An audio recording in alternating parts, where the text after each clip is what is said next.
Ngayong nagbabago ang buhay natin dahil sa teknolohiya, mas mabuting mag-tech ka muna. Pero teka muna, sandali, bago kayo mag-click, mag-like o mag-share, dapat merong extra care. Okay, yan po. Ako po si Monisberto, ang inyong tech lolo. Welcome na naman sa isang bagong episode ng ating programang Tech Ka Muna. Tayo po ay napapanood ng live sa 1PH Signal TV Channel 1 and we can also be seen live and on demand sa YouTube page at YouTube channel, at Facebook page ng 1PH. Unang-una, mga kapatid, Happy Valentine's sa inyong lahat. Okay? Sandali, meron na ba kayong nabiling regalo? O meron na ba kayong lugar pa pwedeng kayo mag-date? Kung wala pa, pwede kayo mag-online. Kunin ninyo yung gadget nyo, your laptop o your cellphone at ilang pindot, makakahanap po kayo ng regalo o lugar na saan pwede kayo magkita. Okay. Now, pero alam mo, mga kapatid, nagkasabay po ang ating Valentine's halos kasabay sa pagsimula ng election campaign period for the May 9, 2022 elections. At katulad ng Valentine's, ang technology po ay malaking bagay po sa eleksyon na ito. Halimbawa, ito madalas ng pag-usapan sa media ngayon, ang laking impact po ng social media sa takbo ng election campaign natin ngayon. On the one hand, sobrang daming tone-toneladang mga fake news at saka disinformation ang talagang tinatambak sa social media at nakakaabot sa marami sa ating mga kapatid. Di ba? But on the other, meron ng mga maraming initiatives, no? Nagtayo ng mga website at mga Facebook and other social media platforms, ginagamit na ngayon para ikalat po ang reliable, tunay na impormasyon tungkol sa mga kandidato at mga ibang issue kaugnay ng eleksyon. Di ba? Now, that's one thing. And the other thing, of course, is that our elections is very, very much dependent on technology ngayon. Kasi tayo po, for the past several years na ilang eleksyon na, automated, electronic po ang ating eleksyon. Ngayon, ano kaya ang sitwasyon natin sa paghahanda for this automated electronic elections natin for May 9, 2022? Yan. Itong mga paksang ito, ang impact ng technology sa ating eleksyon, sa elections campaigns, yun ang pag-uusapan natin ngayong gabi. At we have very, very good guests to help us go through these very complicated at saka very emotional issues, lalo na pag pinag-usapan ng social media. Ang unang guest natin ngayon is none other than the chairperson of the Parish Pastoral Council for Responsible Voting, si Ms. Myla Villanueva. Good evening, Myla. Good evening, Mon. Kamusta? Mabuti naman and thank you. Thank you for joining us this evening. Alam ko, sandali, no? Very, very busy ka.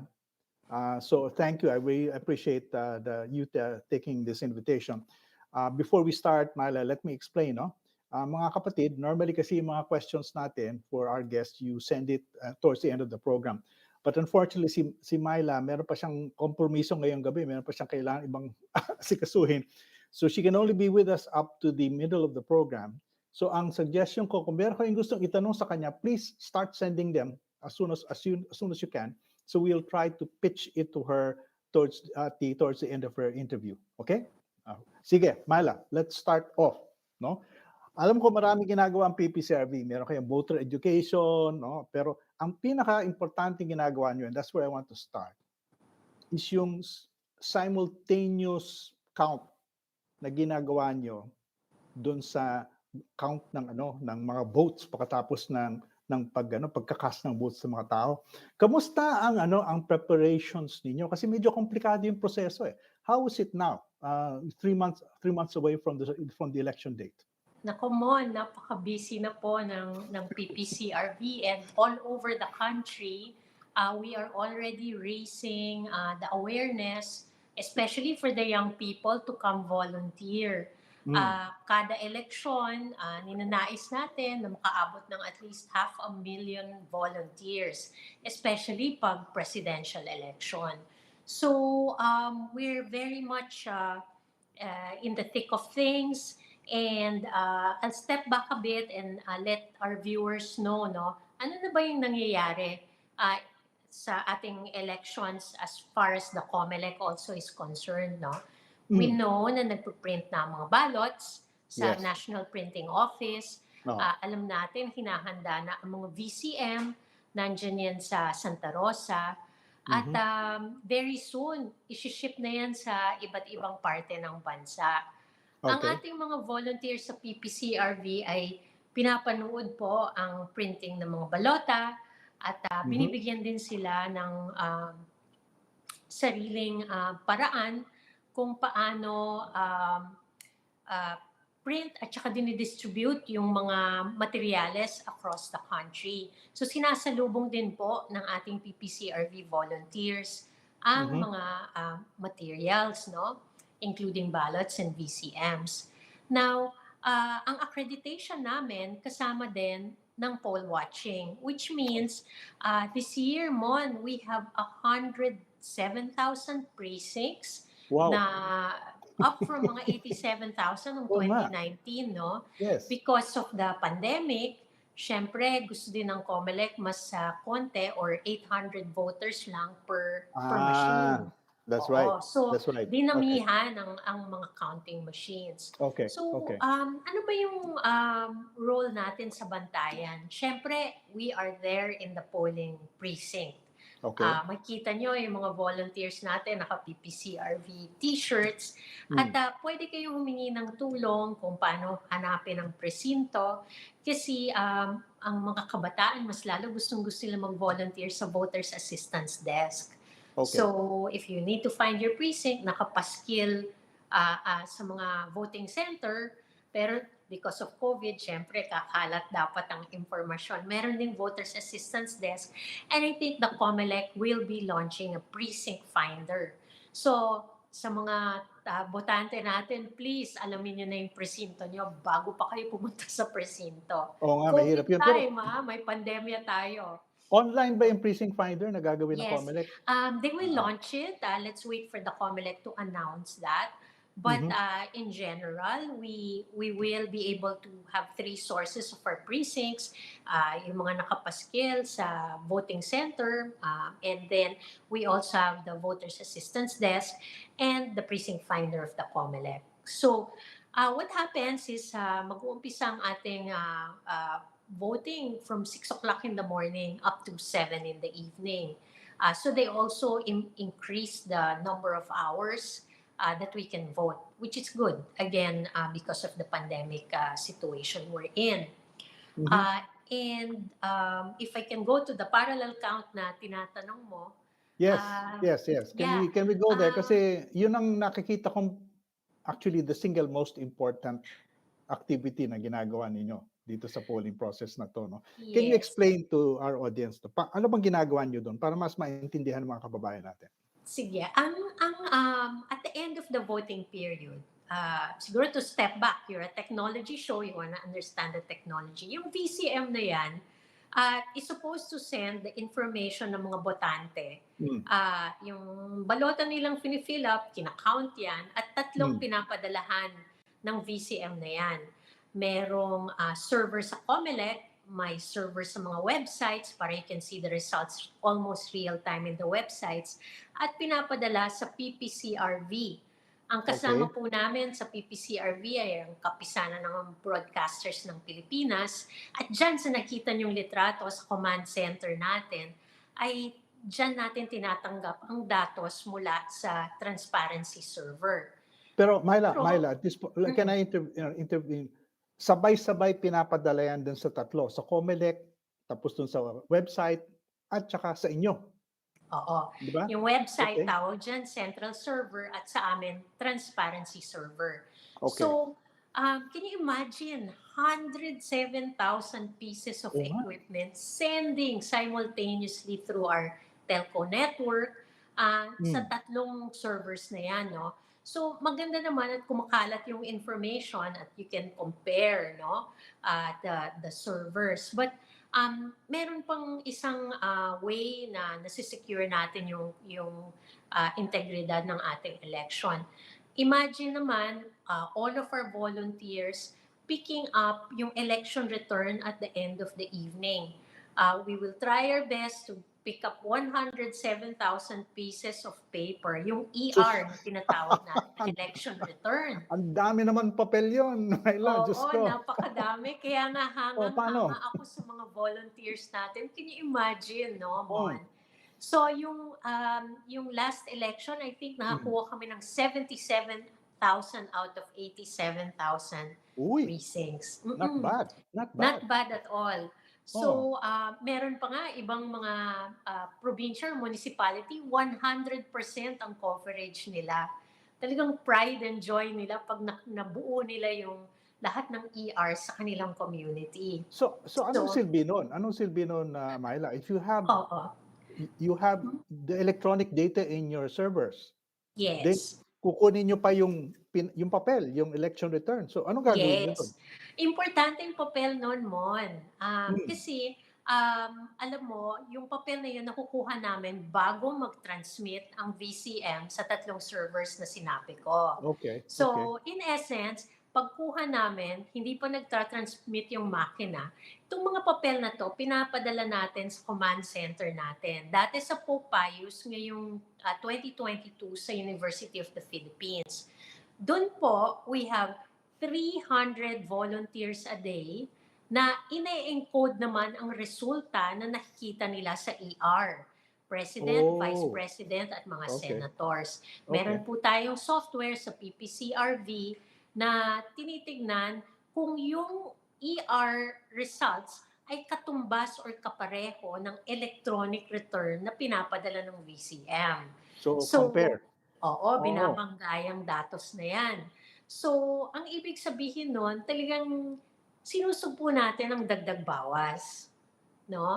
Yung okay, siguro ang okay. mga kabataan hindi nila kabisado kung ano yung dagdag bawas, 'no? Hindi Ah, nila naabutan ata siguro Oo, yun. hindi Anyway. na nila naabutan. Well, let me tell you a story nung bata pa ako, Hmm. doon sa Rizal Coliseum, 'no? Sinusundan-sundan ng mga volunteers ang physical ballot boxes, dinadala doon at doon binubuksan isa-isa at kino-consolidate, sina-sum nila. Mga large ledgers sa gitna ng Rizal Stadium, pencil ginagawa ng mga tao, no? So, napakadiling mong daya doon kung gustuhin man, no? Kunyari, ang 200,000 votes, dagdagan mo lang ng zero, magiging 2 million yan. So, Aray! ah, madaming magic nangyayari dati. So, this is how we're proving naman to the public na walang nangyayari dun sa resulta in the mode of transmission. When the VCM transmits to the three servers, it's very intact or the same po ang Okay. numero, Myla, I importance. have I have a nice question for that, no, but before I go into that, some tech matters muna. Okay, Sure. yung BCM machines, 'di ba medyo matanda na yan? I think this is the third election na ginamit yan. Baka naman mag-conk out na yung mas maraming BCM machine. Any word Yeah. on that? Oh, Oh. I understand the concern, Mon, and so are we, no? So what's happening in Santa Rosa now are they're testing each and every machine. Hmm. So to make Mhm. sure that it's working well, it's reading ballots well, and yeah, can you imagine testing 107,000 machines? So they started quite early, and it's gonna go on until the last machine is tested. Okay. And may mga systems naman tinatawag nating pre-lat, no, in COMELEC terms, na they're testing the logic, they're testing the viability of the machines. Okay. Okay. Another question, no? Another tech question. This has been in the newspapers for the past couple of weeks. Are you concerned na itong mga reports na na-hack daw yung data ng COMELEC? Anong masasabi mo dun? Of course, we're always very concerned, Mon. Mas Okay, lalo okay. hacking tayong sa industriya. Allergic tayo Yeah, sa term na yan, no? I And understand. we see Oh, it happen every day mm, in many, if when I say every day, people try. And we mm, see it in the corporate world where yes. hacking is really a daily instance. Yes, we were concerned. Uh, we definitely discussed it with the COMELEC. The authorities have also looked at it. But the fact of the matter is, ang lumabas na data, I think one of the newspapers, no, I'm not sure if I Mm, can mention, said that there were pins na nahack.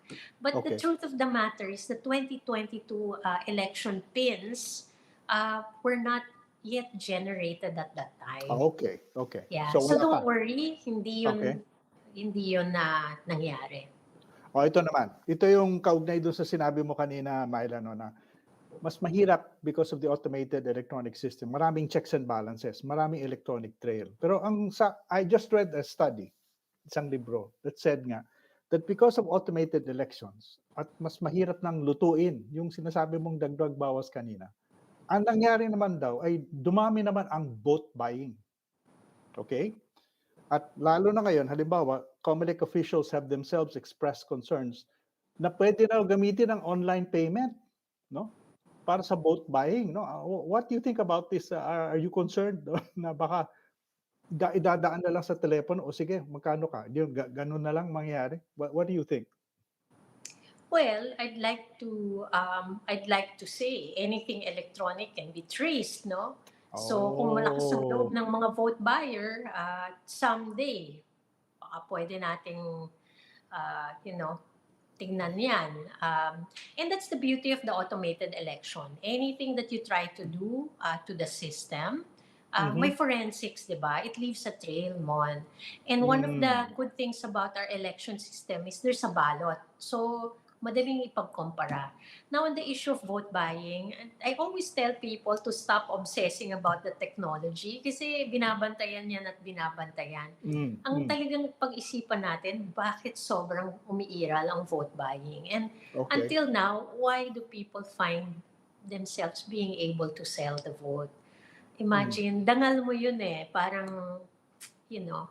But I understand there's a lot of poverty and maybe the daily Mhm. needs. Pero sana for one day, you keep your vote as sacred as possible. That's your right, and not everywhere in the world can you vote the way we're doing. No, Okay. in fact, Okay. Mon, as a tech Mm. person, we have to be kind of proud. This is the biggest end-to-end election that's automated. Oo nga, 'di ba? I mean, Yes, actually hindi alam na hindi nare-realize ng maraming tao dito. The Philippines is one of the largest electoral exercises in the world, 'di ba? yes, correct. And And our turnout is pretty high at 71%. No, uh-huh. so, but end to end, from the ballot all the way to the canvassing, we're automated. When you watch the US elections, they do it per county, iba-iba yung system. Ay, magulo Uh, dun. Oo, napakagulo. So, I think we have to be very watchful and very careful because our democracy is fragile. Nakita natin yan sa January 6, no, sa Estados Unidos. Sabagay, totoo yun, At saka kumbaga yung basically ang message mo sa amin so far, Myla, is that, well, the technology has made it what our election safer from a technology standpoint, 'di ba? Kasi whatever happens may electronic trail, correct?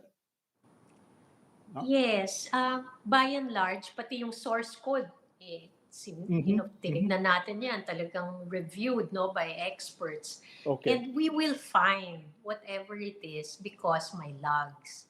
So it's very Okay. hard not to find the cheating. It's really in the vote buying. And before you even cast your vote, madami nang nangyayari, which is Mm. sad, no? Nice that we were able to resolve the counting, but sad that it's moved to other forms of Well, yun cheating. nga, kumbaga hindi technology ang problema ngayon, ibang klaseng problema. But speaking about that, no, for example, still on the technology side, but could have an impact. The National Grid Corporation just was issued a warning na baka magkaroon ng brownouts during election day. What kind of preparations can you do? Kasi kung walang kuryente, hindi gagana yung VCM, di ba? Yeah. Well, the VCMs have batteries naman, Mon. So Okay, okay. they last quite a long time. If I'm not mistaken, 14 hours. Okay. So there's contingencies, but I really do hope that the power companies really stay tuned, no? And I'm sure they're doing that Okay, okay, because it's a very important day. okay. You mentioned this earlier, no? Kasi COVID, no? Kasi this is one element na wala sa nakarang eleksyon. Wala tayong pandemic noon eh. Mm-mm. In fact, I just read a study na in about 65 countries, 60% of those countries, they held elections over the past 2 years. During the pandemic na, bumaba daw yung voter participation. Pero about 40% tumaas, no? It increased pa nga. What do you think? Yeah, Can we manage it na at least the voter participation will remain high? yes, if if the surveys prove right, and I think it's coming out in a few days. No, I'm not talking about the presidential, results of the survey, but there was a question on whether are you going to vote uh, Mm, in mm. light of the pandemic. The answer was so unequivocally yes. So Wow. I think we will Okay. still have. I think people know it's an important election, and the country is very polarized right now. I'm sure Mm. they want to be heard. So O I'm not. kumbaga, I really hope that that survey proves right. Myla, mainit ang usapan kaya medyo ganado yung mga tao. Ganun ba? Tama. Ganun na nga. Well, we have a little time pa, no? So I want to cover this subject because I know this is also close to your heart. Voter education. Okay? That's a major activity of PPCRB. Pero yung nga ang sinasabi ng maraming tao, ang laking problema ngayon kasi yung social media, ang lakas ng impact. Eh alam mo naman sa social media, tonelada mga fake news at disinformation ang kumakalat. Now, what can you say? What can you advise, no?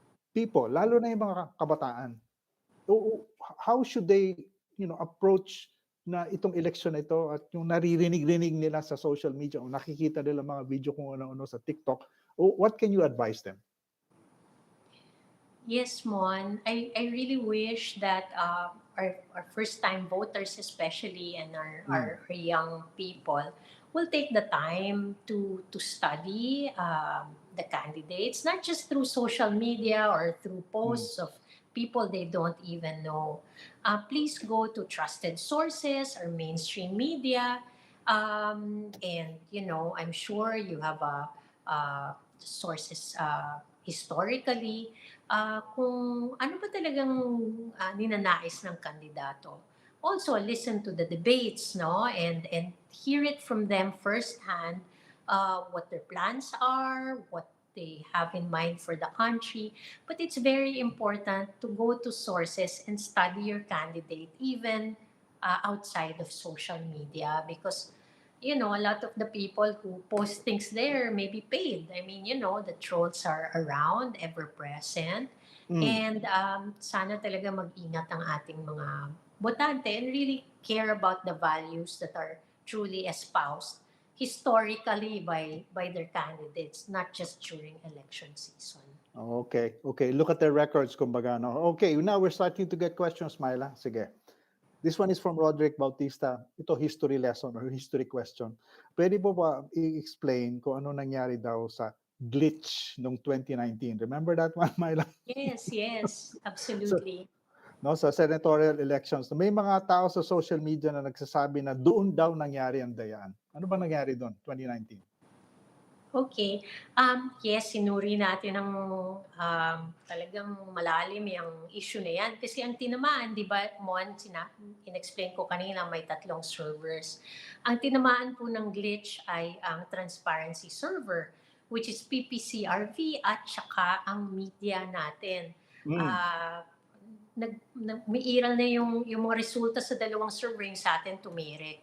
mm, So, we were complaining heavily sa COMELEC kung anong nangyari. At 1 a.m. na, 7 hours bago pumasok yung information.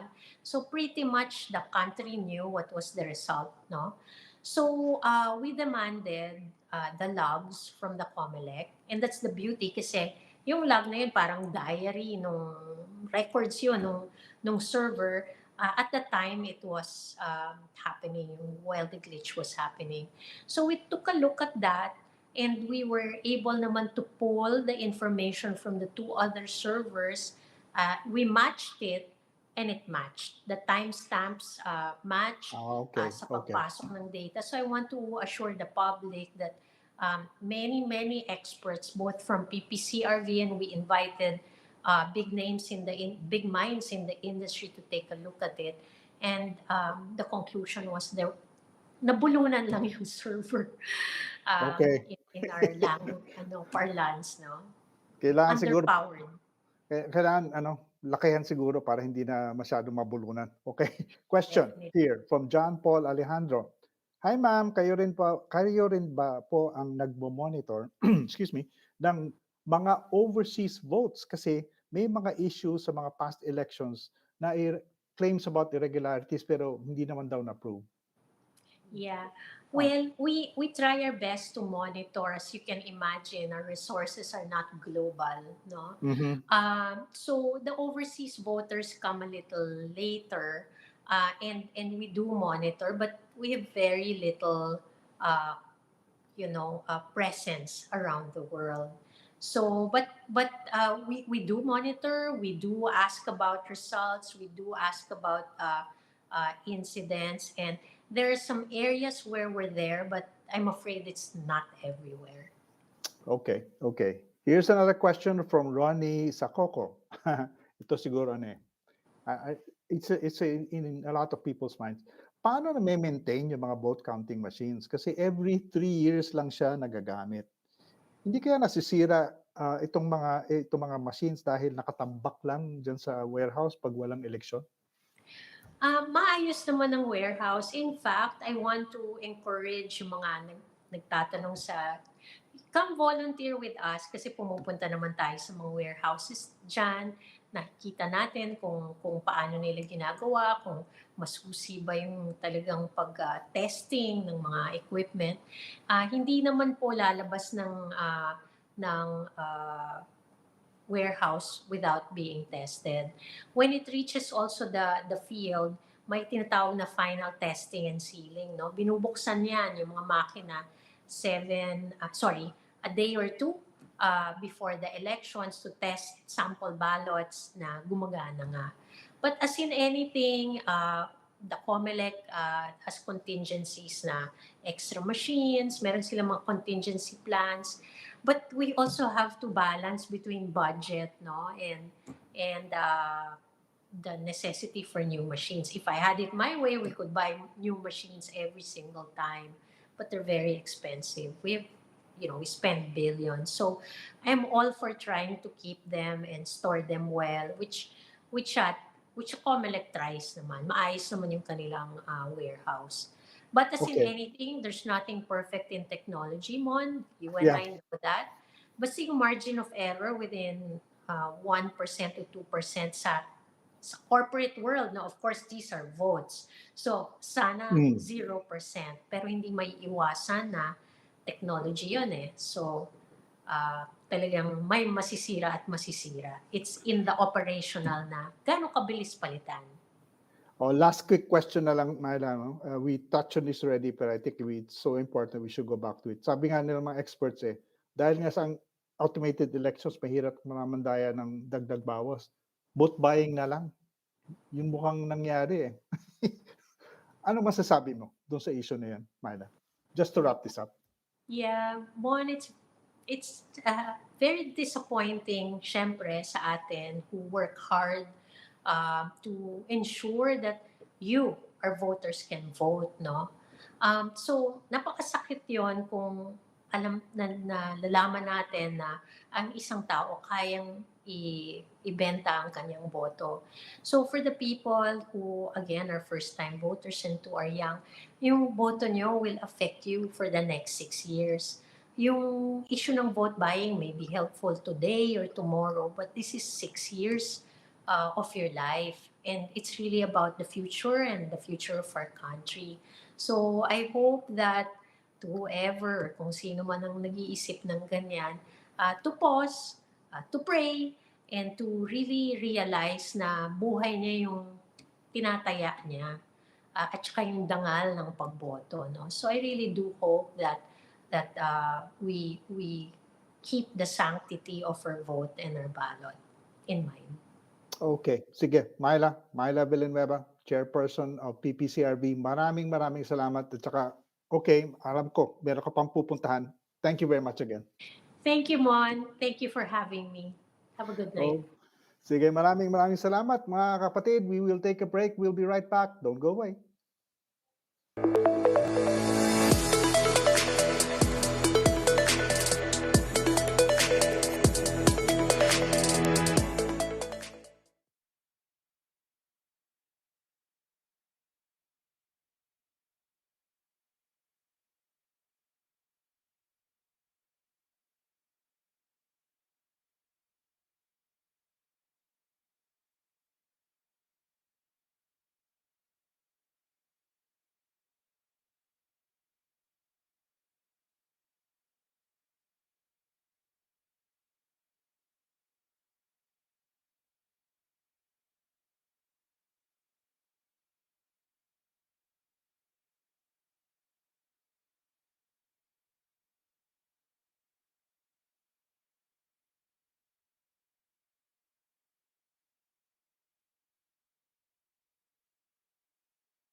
Welcome back mga kapatid. We're going to continue our discussions about technology at ang darating na eleksyon.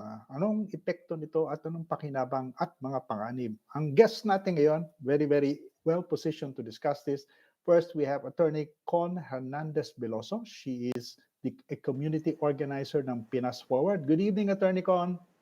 Good evening po, Sir Mon. Good evening po sa lahat. Okay, thank you for joining us. And kasama mo is si Christine Pambuan, Learning Specialist ng Pinas Forward. Good evening, Christine. Good evening and good evening to everyone watching and listening. Okay, sige. Thank you. Okay, a quick Attorney Con, can you give us a very quick description? Ano ba ang Pinas Forward at anong ginagawa ninyo? Alright. Sir Mon, ang Pinas Forward po ay isa pong national movement.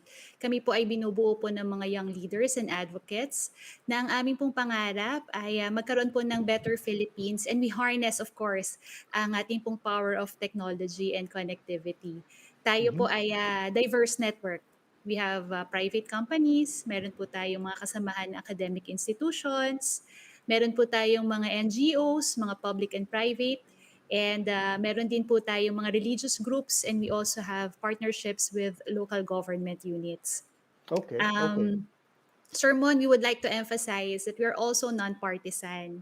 Hindi po tayo sumusuporta at hindi rin po tayo nag-o-oppose sa kahit po sinong political candidate and parties, pero it does not mean that we cannot take positions naman po sa mga political issues. Okay. We have been existing since 2018. And, okay. Yes Sige. po. Ang primary, yes, Tita? No, go ahead, please. Yes, ang primary po namin na ginagawa is we conduct learning sessions. And so far, tayo po ay nakapag-conduct na po ng 304 learning sessions. And our focus actually is on digital literacy. So ito po talaga yung natin, pinaka-program po talaga natin sa Pinas Forward. And we have gathered almost 200,000 participants from NCR and 61 different provinces po. Okay, so learning sessions, I think these are online, right? No? So Christine, Yes, can you give us an idea? Anong klaseng learning sessions bang pinag-uusapan natin dito? Yeah, the online learning sessions that we have currently, we are now focusing on the most relevant, which is, of course, voter education. We started last year, and since then, April 2021, we have offered our voter education courses called Gen Lit. It's short for Generation Lit. No? Mhm. We've offered it to over 86,000 youth all over the country, no? NCR and in 61 provinces, all of Okay. this via Zoom. And we focus it, tulad nga ng sinabi ni Attorney Con, no? It's a non-partisan, we are a non-partisan group. So all the courses focus heavily on the skills that the youth would need in order for them to be equipped in making their own decisions. So walang tinuturong sino ang dapat iboto, sino ang hindi dapat iboto. It's really more of when I vote, when I make this decision on May, what is my basis and is my basis true? Okay, can you give us a sample, Attorney Con or Christine? Anong ibig niyo sabihin na, o sige, hindi niyo sinasabing both here, both there, no? Pero so what do you tell yung mga kabataan na sumasali diyan sa mga learning activities niyo? Anong subject o anong content ang sinishare niyo sa kanila? Well, we tell them about yung pong mga nangyayari po sa social media, kung ano po yung mga algorithms, ano po yung mga echo chambers, how you can be manipulated such that your decision can be influenced. And because Oh. of the possibility of you getting influenced, pag po mas aware ka na sa mga possibilities na to, then you have a tendency to make a more intelligent decision. So I think this is also primarily the reason why we launched eboto.ph, this website, Mhm. because we wanted to also reflect non-partisanship in our voter education. So this is specifically a voter education website. So we wanted po sana na maglabas po kami ng information that we want to combat yung pong digital disinformation. And gusto po sana namin na ma-encourage po yung mga users natin, lalo na po yung mga kabataan, to be critical thinkers such that they can also be discerning voters. Ano po, gusto po sana din namin dito po sa ating pumunting ambag na ito na website ay maging fun and entertaining. So if you look into the website, you will see that we are not telling you sino pong dapat yung iboto dahil we wanted to be non-partisan and we want them to know information, but we present po both the positive and the negative of the candidate. So para po mas malaman nila ano yung strength and weakness ng isa pong kandidato so that you will know ano pa po ba yung qualification niya or characteristic niya at karapat-dapat po ba siya na mamuno po ng ating pong bayan. Okay, Christine, gusto ko dito marami kayong games eh. Meron kayong Gensing Impact, no?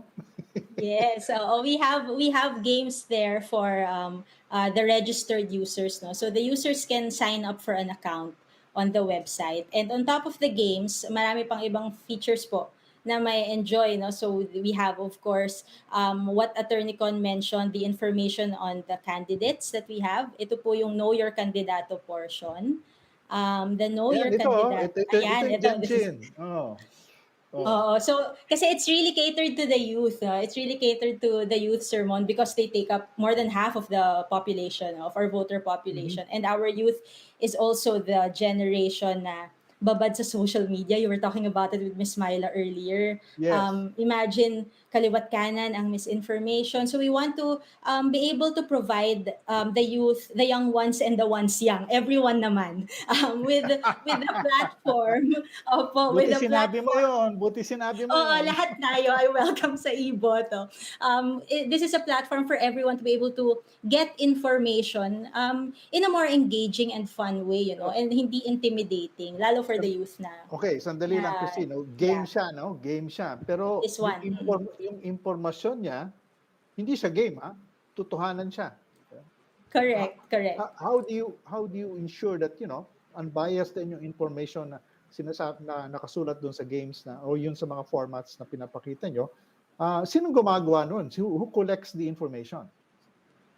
Yeah, so yung sa games and all the other information that you see on the website ay araw at gabi na pinaghihirapan ng team of researchers and fact-checkers ng Iboto at ng Pinas Forward, no? Okay. So, and what's good as well is that we are part of the consortium of check.ph. So, on top of a very rigorous fact-checking process that we have, we our team is also set to have a training with check.ph to ensure that the information that we post there para sa ating mga taong bayan na gagamit ng site ay tama, because that's how we want Iboto to become. No? We want it to be sort of a one-stop shop where, okay, I want to know something about the elections, I don't know where to start, or I want to know more about the candidates I am already considering, I am not considering, everything is there, and we assure you that it's factual. So Okay. talagang fact checking is very very important for us. If I Attorney may Con, add also, oh Sir yes, go Mon, ahead. opo. Okay. Kasi dito po sa mga sources din po namin, makikita po nyo, pagpasok nyo sa website, we have a source button. If you click Mm, that, it will okay. take you to the actual media organization or news outlet na unang nag-publish ng information. So we do Okay. not create our own information. Mhm. We republish it to make sure that it really comes from reputable or reliable media organizations. Plus, even before po namin siya maipublish, meron po kaming kinoconduct pa na peer review, tapos nagkakaroon pa po kami ng live editing sessions, and of Mhm. course, we do regular updating.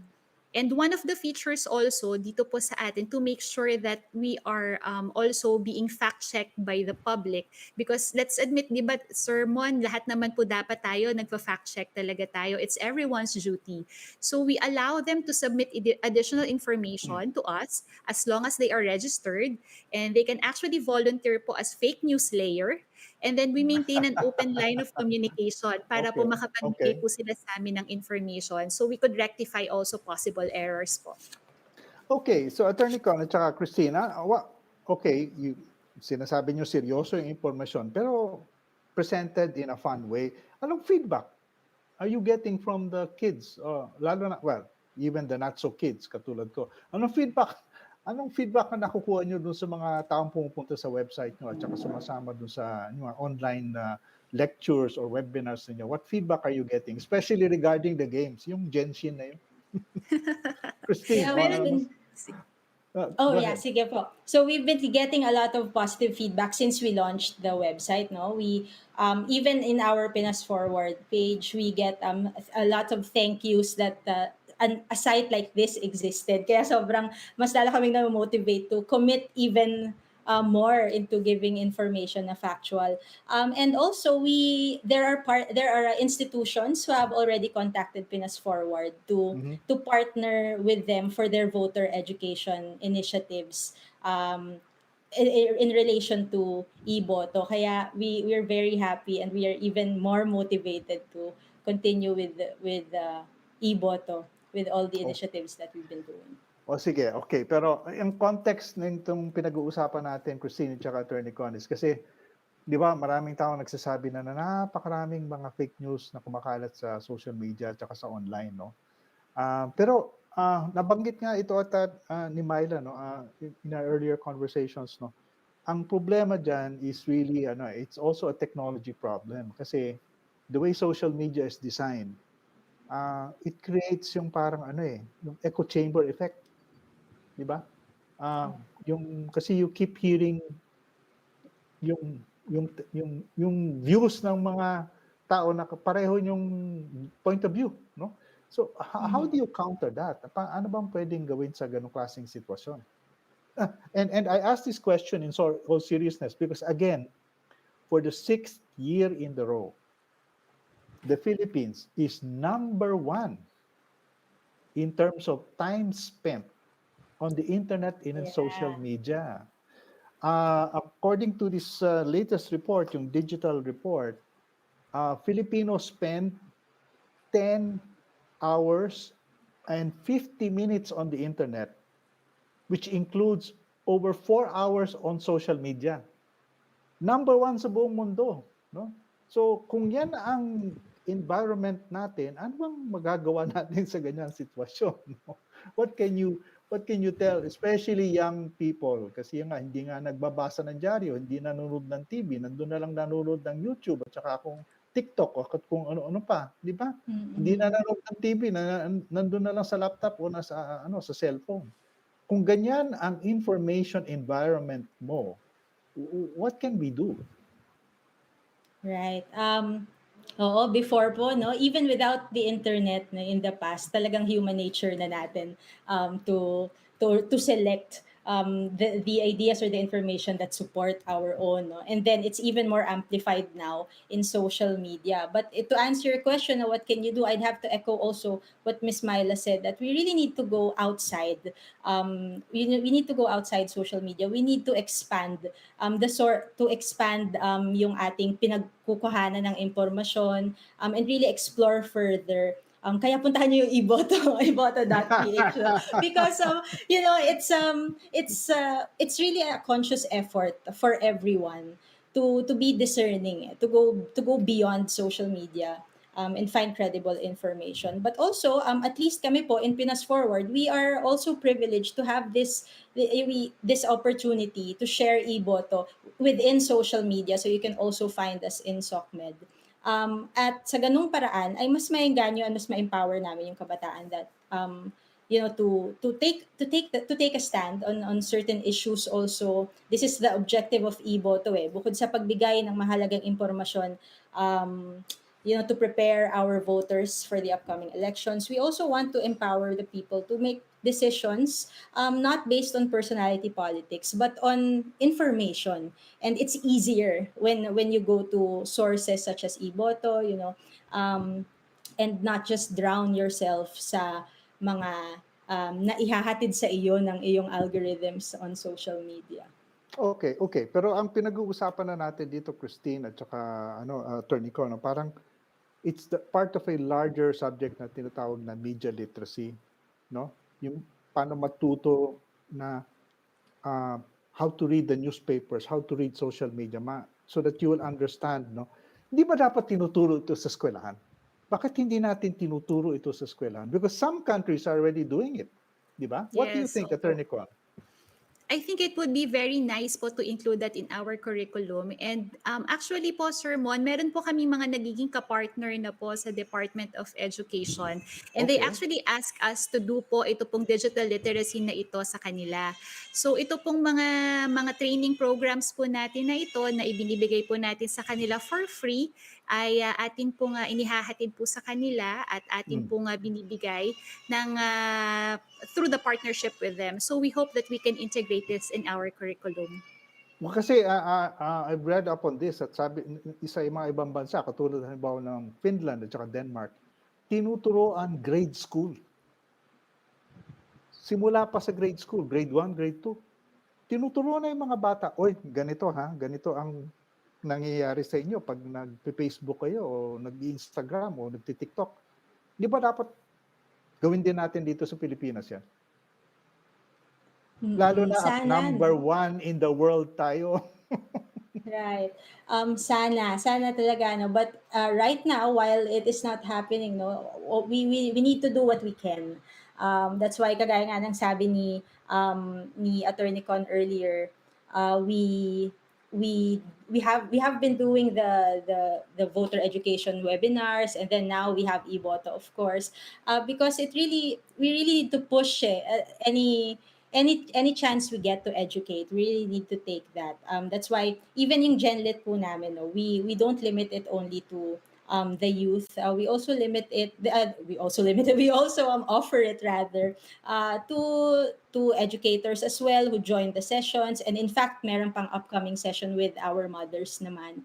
So it's important to really reach a wider audience so we can empower them to and encourage them to listen also to views, sa views ng ibang tao. Okay, Christine, Attorney Con, we have to take a break. We'll come right back and we'll take questions from the audience. Huwag po kayo mga kapatid, huwag po kayo umalis. Babalik po kami sa agad.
Welcome mga kapatid. We're back here on the show at we'll go straight to the questions. Ang daming questions dito for Attorney Con and Christine. Christine, let's go back. Let's bring you back, brother. Okay, sige. Let's start with one right away. Joey Lamberda, maganda itong tanong nito. Paano nyo ba ginagawang hindi intimidating yung mga information online na meron kayo? May mga tao kasi na hindi binabasa yung mga write-ups, articles, lectures kapag mahirap i-comprehend. So, anong ginagawa nyo? Firstly po, sir, we're composed also of young people. So talagang generation too long did not read po talaga kami. So ito rin talaga yung sinasaalang-alang natin when it comes to the presentation of data. So hindi naman po siya parang too short that you will not get anything substantial. But the length and the way it's presented is really catered para po hindi din po mabore ang ating po mga kabataan at ang mga mambabasa po natin in general.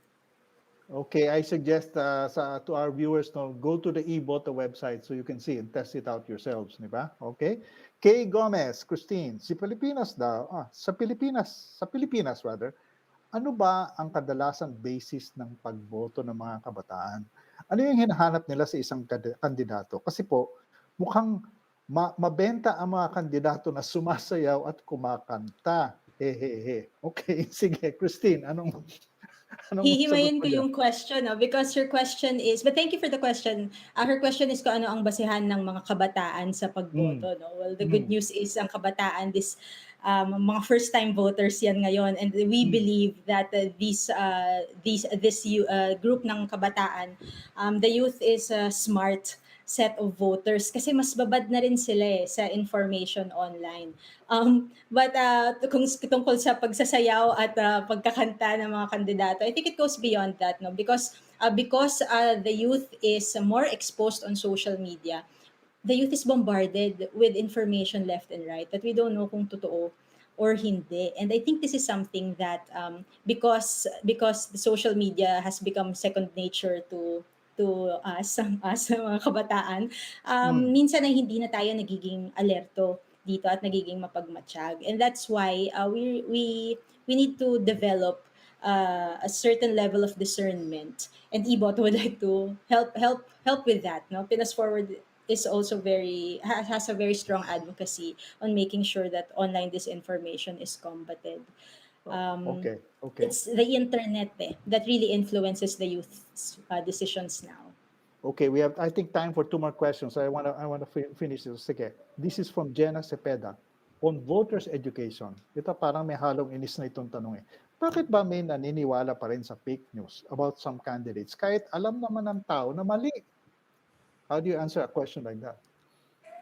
Attorney Con. Actually, even before elections, di ba, Sermon, meron na tayo talagang mga fake news, yung mga news about sa mga namamatay, yung mga nabubudol, yung kung saan merong ayuda. I think kasi the problem becomes bigger as the issue becomes bigger also. So, ngayong elections talaga, there is a lot of at stake, di ba? Maraming naghahangad, and some might even go extremes to get or to stay in power. So, fake news is being used as a tool, di ba, para pumapabango ang sarili or manira po ng ibang tao. And if the elector's decision is based on fake news, we may put in power a fake leader also. So kaya po talagang kinakailangan tayo mag-exert ng fact-checking, ng effort para po magawa natin ito. Para po kung sino man po yung mapili natin, alam po natin sa sarili natin that we exerted earnest effort to know the true qualities, yung qualifications, yung track record, yung capabilities po ng mga taong ihahalal natin. And I think this is what Iboto is all about. We hope to empower the user to get access to this credible data, and we hope to make due diligence easier and fun to do po. Okay. Now, I have here one more question before we go to another specific segment, no? Catherine Balanci Baruso. Matutuwa kayo dito. Nice. I want my grandchildren to join you. How do we join? Sige nga. Christine. Yeah, if Catherine, if you are asking about Iboto, it's very easy. No, all you have to do is go to eboto.ph. That's eboto.ph. Walang dash. And there is a way to sign up for an account there. Ayan, so nakikita nyo siya ngayon sa inyong screen, no? Diyan din, lower, you can see also, Sali Ako, yan. So diyan, once you are able to sign up for an account, the website is also very secure. It will take you to a page where you can enter your information, and then meron tayong two-factor authorization na you will receive a code first, no? So it's very, very secure. On top of that, ayan, yung na pinakita earlier, no? Meron din tayong way to be an e-boto volunteer, be e-boto ambassadors, and be what Attorney Con mentioned, fake news slayer. So Oh, bukod sa being bukod sa ito isang website, it is also a community. We are building a community. So Catherine, if you're interested, visit the website now, and we are also on social media, eBoto okay. PH. Thank you, thank you. And now let's go to this. Bago tayo magtapos, no, tumungo naman tayo sa isang bagong segment dito sa show. Ang tawag dito ay i-connect sa tech. Okay? Ngayong linggo sa i-connect sa tech, sagutin natin kasama ang ating mga guests ang katanungan na ito. May paraan ba upang makaalis o maiwasan ang tinatawag na nabubuong echo chamber sa social media, lalo sa pagdating sa politics? Attorney Con? Alam niyo po, Sir Mon, ito po talagang ating echo chamber na tinatawag ay isa po itong experience natin na nakaka-create po talaga ng bias at saka po ng nagkakaroon po tayo dito ng pagkita ng mga preferences natin sa ibang tao because of social media algorithms. And inaalis po kasi nito yung opposing viewpoints at saka different voices. So what I think is it's very important for us to entertain other differing voices, yung pong iba pong mga opinion. Let's not cancel each other, 'di ba? So, yung cancel culture po natin, iwasan po natin siya. Let's have Yung, a yung healthy unfriend. discussion. Ganun ba yun, no? Yes, opo. Kapag ka yung halimbawang you do not respect my opinion, you do not Ganun. agree with me, okay lang, just unfriend me. Parang ganon, 'di ba? So hindi po Hmm. dapat ganon. Dapat we would be able to find a way to agree to disagree in a manner. And actually, ito po yung isa talaga sa tinuturo po namin sa GenLit po namin o yung amin pong literacy training program. Yung meron po kaming sinasabing dapat choosy na isa pong module namin. And I think Miss Kitin would like to expound dun po sa dapat choosy because she's actually the head po natin dito po sa Pinas Forward Academy. Okay, okay. Sandali lang, Christina. Very quick. We just have 1 or 2 minutes left. Go. Yeah, so, and I would siguro answer na rin your question, no, in the process. Ang echo chamber, so, polarization is already napakalaganap na nga niya talaga sa social media. And I would like to, I wish I could answer on behalf of everybody when I say na yes, we can combat it. No, it takes a community talaga to combat the echo chambers on social media, and all it takes is both mindset and good access to relevant and factual information. No, so it takes a discerning community, a discerning public for us to combat the echo chambers. And gaya nga ng sabi ni Attorney Con, no, the whole canceling doesn't really help. So kami, like for ako, I would just like to share, no, in Pinas Forward we have what we call this collection. It just recently finished. We finished one session earlier this afternoon, and it allows the youth attendees to talk to other youth attendees as well in a safe space, no, in closed breakout rooms. Pwede silang magkwentuhan on certain relevant topics, and it also encourages and pushes them to hear out yung opinion na maaring iba sa kanila. No, so opportunities like this, we need to take these opportunities. We need to challenge what we think or what we believe to be true. We don't really have to believe in an opposing idea right away, but we should not close our doors. Okay. Yeah, so that is what Pilas Forward is all about, and what Iboto also encourages. Okay. I'm sorry, but we're out of time. Maraming salamat tuloy, Attorney Con and Christine. Thank you very much for sharing your time and your views and information. Yung mga interesado po, you know what website to go to, eboto.ph, correct? Tama? Got it. Correct. Okay. Thank you very much again, Attorney Con and Christine. Thank you very much po. Thank you. Good evening. And maraming salamat uli po sa ating mga panauhin tonight, and also to you mga kapatid. Thank you for joining us tonight. Laging tandaan na malaki po ang pakinabang ng mga gadgets, pero teka muna. Think before you click. Ako po uli, si Monis Berto, ang inyong Tech Lolo. Magandang gabi po mula sa amin dito sa Teka Muna. Kami po ang 1PH, Teleserbisyo para sa Pilipino.